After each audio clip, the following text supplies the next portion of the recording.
They thought I was losing my mind, just a lonely old man too senile to notice they were plotting to lock me in a clinic and steal the house I built with my bare hands. So I let them try. And when the trap finally snapped shut, their screams were worth every second of the wait. Before we dive deeper, don't forget to subscribe and drop a comment letting us know where you're tuning in from. Eric was my firstborn, 33, tall like his mother, with that same quiet charm that used to win spelling bees and second chances. He'd bounced from one startup idea to the next since college, each one, on the brink of going viral. Last I checked, he was designing an app that helps people remember where they parked their car. He lived in the guest room rent-free and insisted on calling it his home base between ventures. Lindsay came 3 years later. Smart, sharper than her brother, and 10 times more bitter. She collected degrees like novelty mugs, psychology, literature, environmental sociology, but never held a job longer than 6 months. According to her last therapist, whom I paid for, she struggled with environmental commitment phobia. Whatever that meant. She called herself a minimalist, though her closet could smother a horse. They never married, never moved out for good. Just rotated between phases of self-discovery and extended stays until things stabilized. I didn't push them. Not after Mary passed. She was always the disciplinarian. I was the patient one. The one who kept the lights on and the fridge stocked and said yes more times than I should have. And that's how they saw me now, a tired old man with a slow gait, a full fridge, and a paid-off house ripe for takeover. I wasn't supposed to hear them. It was just after 9 p.m. The house had settled into that gentle nighttime quiet it only knew when I was the last one awake. No more clinking dishes from the kitchen, no more foot traffic between the bathroom and guest rooms, no more forced small talk about how hard Lindsay's online mindfulness seminar had been. I padded down the hallway in my slippers, holding a mug of chamomile tea. I'd steeped it for 5 minutes like Mary used to, even though I never really liked the taste. It was ritual now. My evening pause. A habit that felt like her. The floor creaked beneath my right heel, just once, but it was enough to make me stop. The kitchen lights were still on. I hadn't noticed from the study. Their voices were low, murmuring, like two conspirators in a spy novel.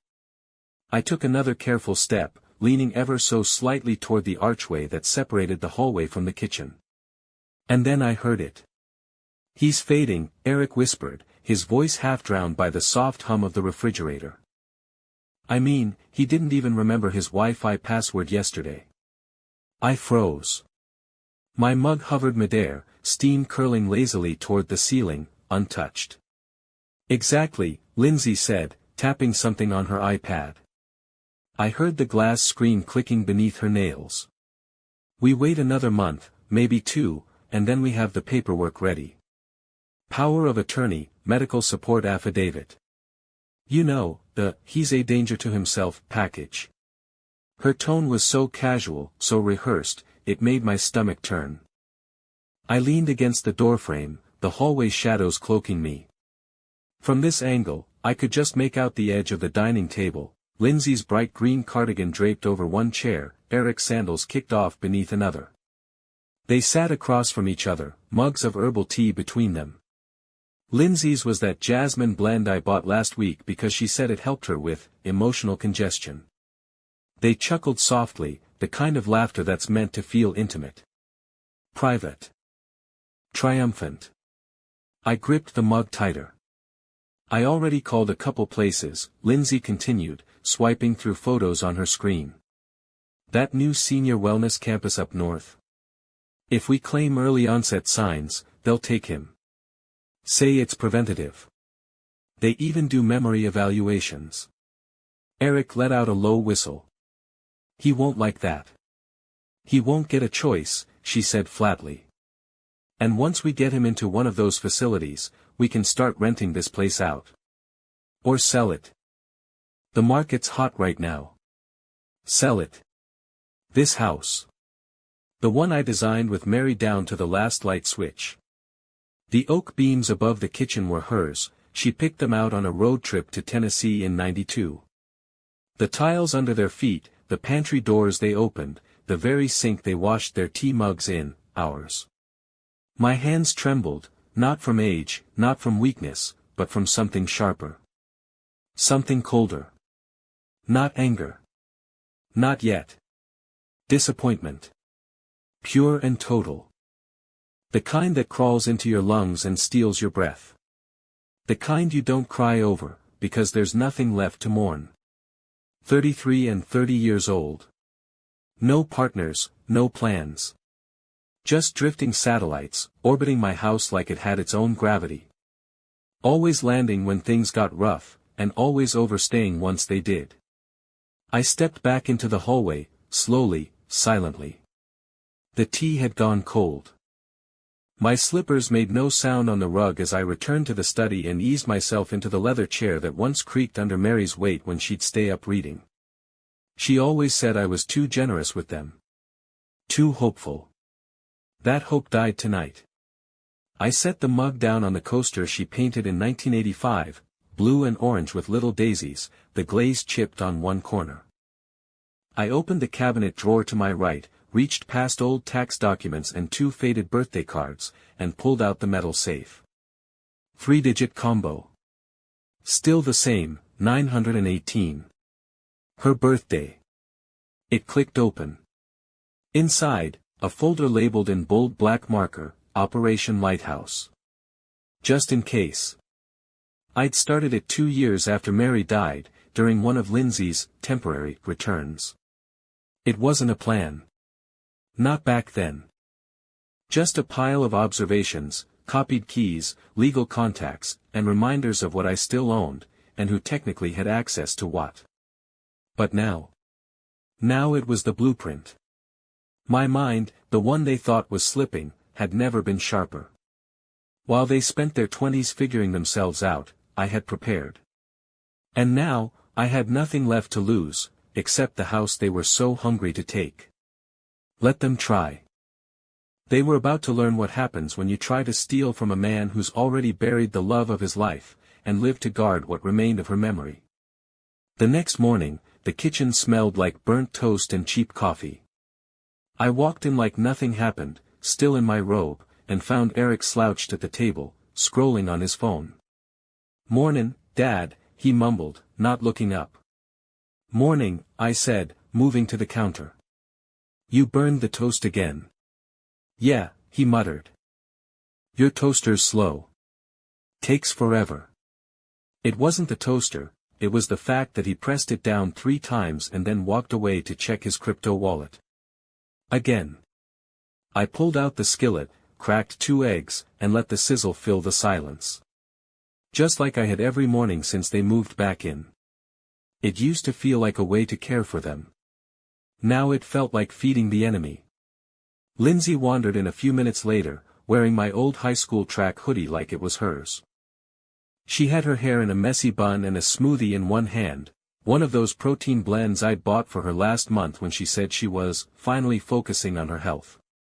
She took one look at the eggs, made a face, and opened the fridge. "I told you I don't eat yolks anymore, right?" I flipped the eggs silently. "Morning to you too, sweetheart," I said without turning. She didn't answer. Instead, she pulled out her almond milk, shook it like a bartender, and poured herself a glass. Eric glanced up from his phone. "Hey Dad, you remember that financial planner guy you met last year? The one who helped with Mom's trust?" I nodded, slowly. "Do you still have his info? I was thinking maybe we should talk to someone about estate stuff. You know. Just to be proactive." Lindsay snorted into her smoothie. "Proactive," I echoed. "That's a good word for it." "Yeah," Eric said, missing the sarcasm. "I mean, the market's wild right now, and we just want to make sure everything's in place for, you know, the future." Lindsay chimed in. "And also, like, there's so much red tape when people don't plan ahead. It's a nightmare. You wouldn't believe what Rachel went through with her dad's stuff. Total mess. We're just trying to avoid that." The eggs hissed louder as I pressed them down with the spatula. They were smiling, light, casual, like this was a conversation about the weather. Like they weren't talking about burying me in paperwork and institutions. I slid the eggs onto my plate, sat down, and took a slow bite. "Appreciate the concern," I said calmly. "But I think I've got things under control." They exchanged a quick glance, subtle but unmistakable. Eric scratched his neck. "Well, if you ever need help organizing anything, just let us know. We're here." Here, I thought. Living off my pantry, my water bill, my roof. "Oh, I know," I said, and smiled. Lindsay finished her smoothie and tossed the cup in the sink without rinsing it. "I've got a Zoom at 11, so if the Wi-Fi cuts out again, I'm gonna need you to reset the router." "You could do it yourself," I offered. She laughed like I'd made a joke. "Yeah, right. Like I'd remember how." She left the room humming some indie pop song I didn't recognize. Eric was back on his phone, slouched again, already halfway checked out of the conversation. I sat there quietly, finishing my breakfast as the eggs cooled and the morning sun poured through the kitchen window. The hardwood beneath my feet was warm, Mary's idea. Radiant heating. She said it would keep the place cozy in our old age. Well, I was old now. And cozy was over. That afternoon, once I heard Lindsay's keyboard clicking from behind her closed door and Eric's voice droning through another one of his strategy calls, I got to work. First, the mailbox. I'd been letting bills pile up in the ceramic dish by the door, habit, mostly. But now I opened each one like it was evidence. I sorted them by name. My name. Not theirs. Nothing was in Eric or Lindsay's name. Not the utilities. Not the taxes. Not the deed. Everything, was still mine. That mattered. I walked into the study and turned on the desk lamp, even though the sun was still out. The brass light hummed as it flicked on, casting a warm circle across the desk where Mary used to pay the bills. I sat down and reached for the black binder I hadn't opened in almost 2 years. Title, Estate and Legal, Personal Use. Inside were printouts, not digital. Paper copies, signed originals. Notarized documents Mary and I had prepared when she got sick the second time. She didn't want probate, or confusion. She wanted the house to pass to me, and after that, to no one. Not automatically. Not unless I chose. I found the most important page in the stack, the house deed transfer amendment we never filed. It was unsigned. Mary had hesitated at the last minute. "They're still young," she'd said, "give them a chance to grow. They'd had a decade." I closed the binder and slid it into my satchel. Next, the safe. Inside the metal box was a USB stick wrapped in a rubber band. On it, scanned documents, voice recordings, PDFs of everything I might need to defend myself if things got legal. I'd compiled it the year after Lindsay moved back in and started asking questions about my will. I added a fresh recording that afternoon. Date, Tuesday, 2:12 p.m. Kitchen conversation. Parties, Eric and Lindsay. Topic, power of attorney fraud. Intent to commit involuntary relocation. Then I backed it up to my private cloud account and changed the password to something neither of them would guess, Mary Faithful. Next was the bank. I drove in person. They hadn't seen me in months. "Good afternoon, Mr. Harden," the branch manager said with a smile. "What can we do for you today?" "2 things," I said. "First, I'd like to remove online access from my checking account. Permanently. No digital logins." She blinked. "You're sure?" "I'm old-fashioned," I said. "And careful." "And the second thing?" I slid a document across the table. "A new account, in a separate bank, under a new trust name, the M.H. Shelter Fund. I had it notarized by dinner. By Thursday, I'd closed out 3 of my long-standing accounts and moved the balances into the trust, an entity I alone could control. The house taxes were prepaid through next year. The will was rewritten, digitized, and stored under biometric lock. They wouldn't see any of it coming. Not yet. They still thought I was struggling to figure out how to use the Roku remote. Perfect. But revenge isn't just about protecting what's yours. It's about setting the trap just right, so when it closes, there's no wiggle room. No excuses. Just consequences. And for that, I needed to let them almost win. The deeper I looked into my own affairs, the more I started seeing things around the house I hadn't let myself notice before. Like how Eric never said, "thank you," anymore. Not once. Not for dinner. Not for laundry. Not for the roof over his head. I made pork chops on Wednesday, his favorite since he was a boy. He barely looked up from his phone as he forked meat into his mouth and said, "Next time, don't go so heavy on the salt." Next time. Like I was a line cook at his personal diner. Lindsay wasn't any better. She'd begun leaving her coffee mugs everywhere, in the bathroom, on top of the dryer, once even in the mailbox. I asked her gently one morning, "Could you please clean up after yourself?" She didn't even look up from her phone. I'm neurodivergent, Dad. You know, clutter is how I express creativity. That night, I stepped barefoot on a thumbtack she'd left in the hallway while pinning affirmations on the walls. I bled on the rug. She asked if I'd cleaned it properly, because she was allergic to dried blood. Then she went out for smoothies with her self-discovery group. But it wasn't just the laziness. It wasn't just the entitlement. It was the contempt. That Friday, Eric was on a call in the living room, pacing around in my socks, my wool hiking socks, the ones Mary had bought me for our last trip to Glacier. I recognized the heel tear. I told him he should stop driving, Eric said to whoever was on the line. It's not safe anymore. Last week he forgot where he parked. Took him 20 minutes to find the truck. He laughed. Loud. False. What's sad is, I think he actually believes we still need him. That we're lucky to have him around. My knuckles turned white around the doorframe. Later that evening, I heard Lindsay through the wall during her meditative self-narration podcast, which, as far as I could tell, was just her talking about herself to no one for 30 minutes at a time.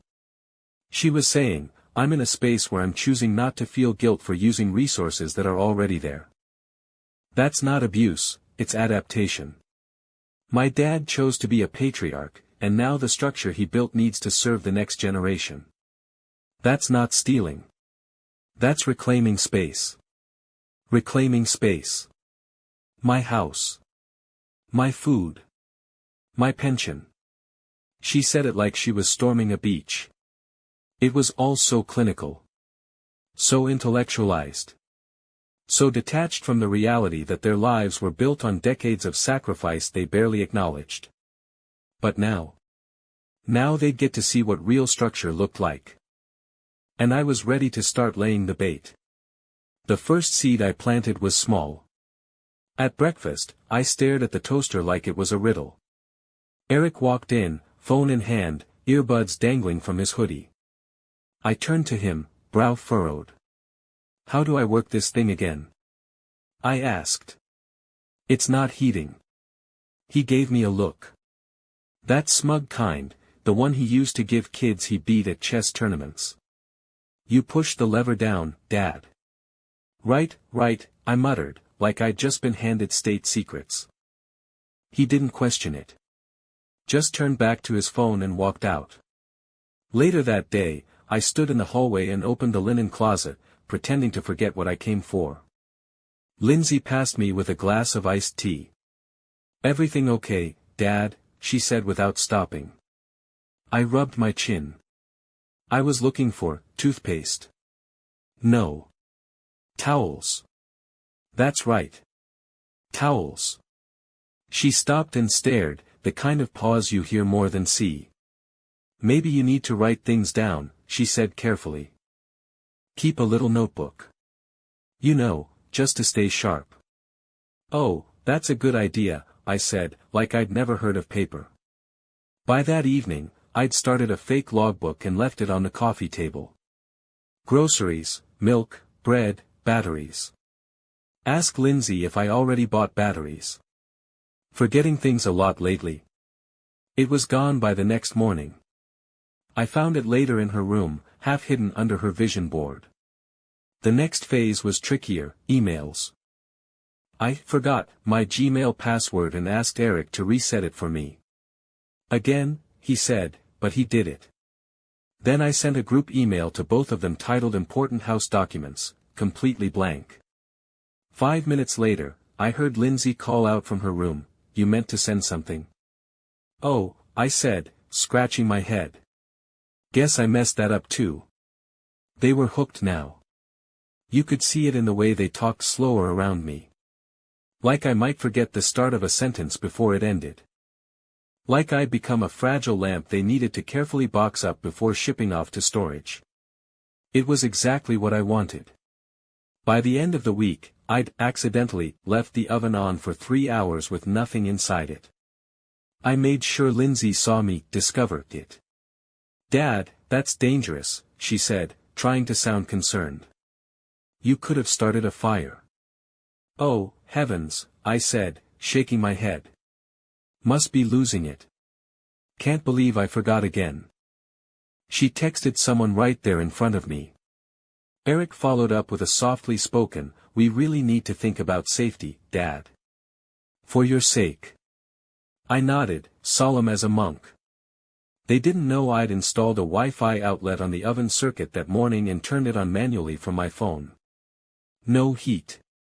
No risk. But it looked perfect. They were ready now. They thought they were ahead of the curve. And I was going to let them sprint straight into the wall. The plan had to start slow. Subtle.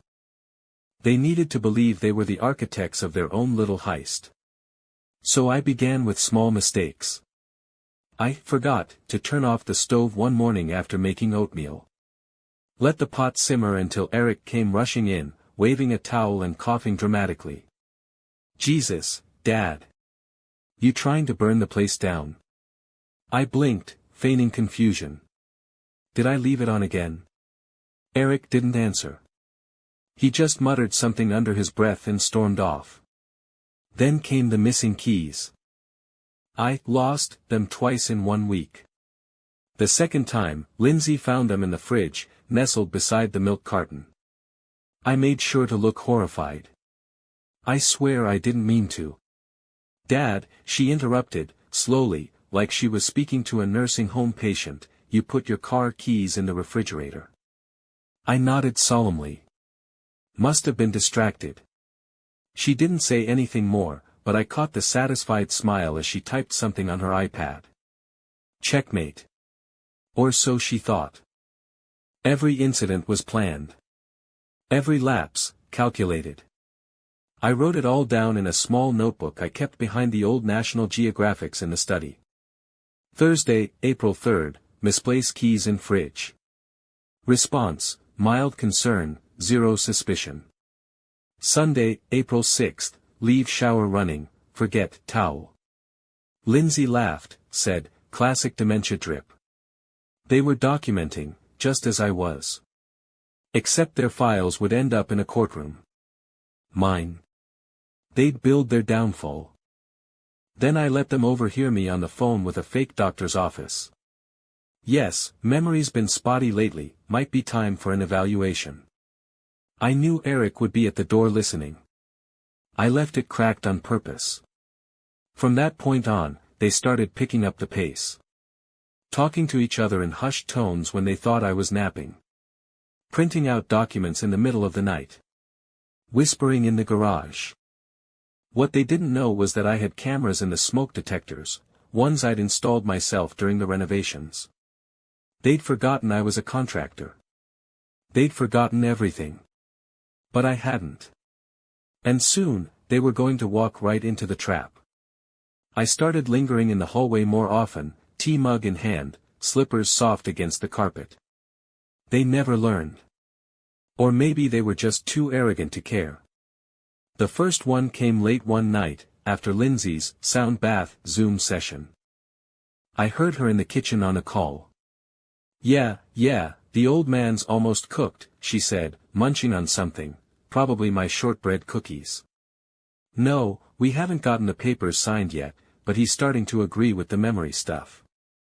He even left the stove on the other day. Total goldmine. She paused. I don't feel guilty, okay? He owes us. Do you know how many years I've put my life on hold living in this house? She didn't mention the years I paid her car insurance. Or her student loans. Or the time I took a part-time job at the hardware store just to keep the fridge full when she was between callings.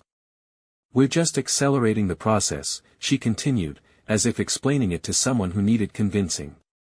If we don't act now, the place could go into probate and we'd lose it all. Besides, he still thinks Mom's recipe box is in the attic. The man's lost. I gritted my teeth, hard enough to hurt. Mary's recipe box had been in the kitchen drawer all along. Lindsay had moved it to make space for her juicer and never returned it. The next one came the following afternoon. Eric was in the garage, on speakerphone with someone I didn't recognize. I was in the laundry room, the wall between us thin. Yeah, man, once we have power of attorney, we're set. Sell the place, split it down the middle, and get out of this dead-end town. The voice on the other end asked something. Eric laughed. Nah, he won't fight it. We've been planting seeds. He forgot his own damn birthday last month. I hadn't forgotten. I just pretended to, because Lindsay didn't say a word and Eric only remembered halfway through dinner. They'd both been too busy arguing over whether to get Thai or sushi delivered. Eric kept talking. I figure once we get him in a facility, we wait a few weeks, then get a contractor in here. Flip the place, pocket a couple $100,000, and boom, we're out. He opened a can, beer, from the sound, and added, he should be grateful, honestly. Those places have bingo nights and piano therapy or whatever. He won't even know he's not at home. He chuckled at his own joke. That night, I took out Mary's old photo album and looked through every page, each faded smile, each birthday party, each chipped cake plate we still kept in the back cupboard. And I made a silent promise. They would know whose house this was before the end. The envelope came on a Thursday. Lindsay handed it to me with a too wide smile. Look what we got in the mail today, Dad. It's from Dr. Greer's office. Remember? We talked about the evaluation. I looked at the envelope in my hands. My name was printed in neat block letters, but I recognized the return address. It was the clinic they'd been whispering about for weeks. The one with the preventative memory care suite and the gated courtyards. I played dumb. Dr. Greer. Can't say I recall. She tilted her head, mock concerned. Oh, that's okay. Eric and I scheduled it for you. Just a quick appointment. Nothing serious. Eric chimed in from behind her. Standard stuff, Dad. Memory baseline, reflexes, maybe some puzzles. We'll even drive you. How thoughtful, I said softly. They both looked relieved, thinking I was finally folding. They had no idea I'd already called Dr. Greer's office 3 days earlier and recorded the entire call. Turns out, they weren't even listed as emergency contacts, let alone legal caregivers. The office said I'd need to bring ID, sign consent forms, and schedule in person, myself. I played along. I let them drive me that Monday. I even wore a wrinkled shirt and mismatched socks. Lindsay whispered to Eric, he looks worse than I expected, thinking I couldn't hear her. The nurse at the clinic greeted us, clipboard in hand. Mr. Harden. That's me, I said. She looked at Lindsay. And you are? His daughter. We scheduled the evaluation. The nurse smiled politely. Actually, Mr. Harden has to request the evaluation himself and sign in alone. Standard procedure. Lindsay's face twitched. Eric stepped forward. We're just trying to help. He's been forgetting things, misplacing items, showing signs of confusion. The nurse turned to me. Mr. Harden, would you like an evaluation today? I blinked slowly, confused old man mode. Well, I guess, if it's necessary. They looked smug again. But then I leaned in and whispered to the nurse, give me 10 minutes alone with the doctor. Then I'll explain everything. She raised an eyebrow but nodded. Inside the doctor's office, I handed over a flash drive. It contained audio recordings of my children's conversations, scanned copies of the documents they tried to forge, and a notarized letter from my attorney outlining what was happening. The doctor was quiet for a moment. Then he sat back and said, I've never had anyone come this prepared. Good, I said. Because this is only step one. When I walked back into the waiting room, Eric was texting. Lindsay was fake crying into a tissue. I smiled at both of them. All done, I said. They said I'm fine. Eric looked up. What? But. Nothing to worry about, I added, clapping him on the shoulder. Doctor says my mind's sharp as ever. Lindsay's mouth opened, then closed. I walked past them, slow and steady, heart pounding in my chest, not from nerves, but from the thrill. The game was on. It all came crashing down the following Saturday. I waited until Lindsay was halfway through one of her virtual coaching sessions, headphones in, voice all breathy and performative. You deserve to reclaim your narrative. Eric was in the garage, organizing boxes he planned to donate after the sale, which of course meant after they sold my house. I called them both to the living room. They came reluctantly, annoyed like teenagers called to dinner. What's up, Dad? Eric asked, leaning against the wall. Lindsay was still scrolling. We doing another memory check-in? No, I said calmly. We're doing a house meeting. That got their attention.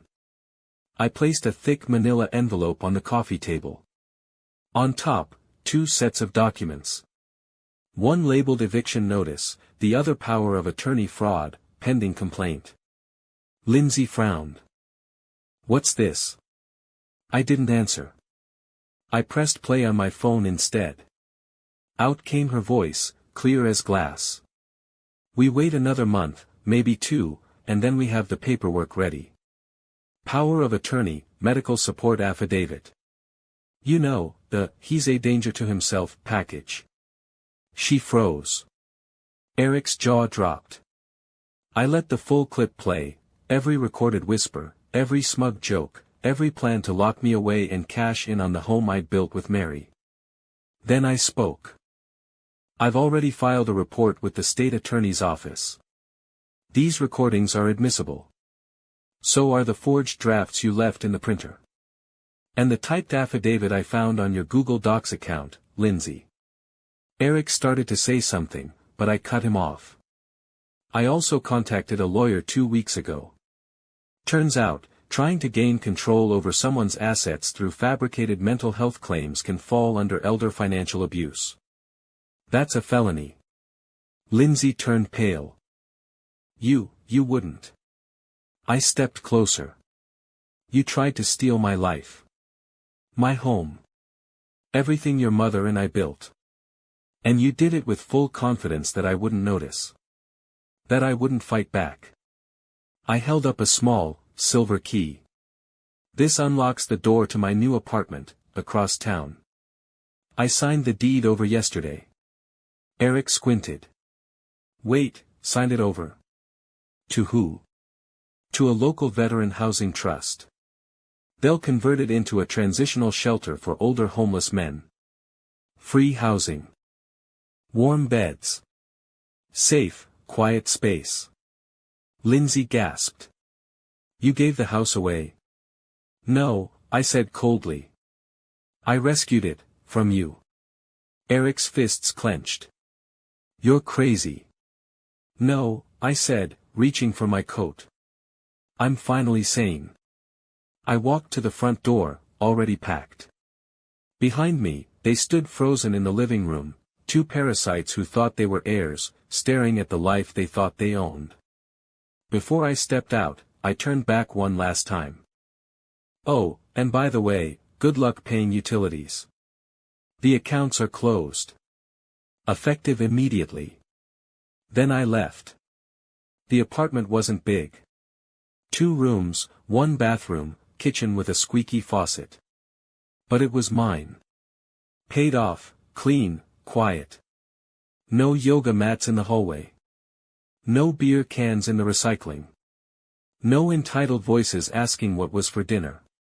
Just peace. Most mornings, I made coffee and sat by the window.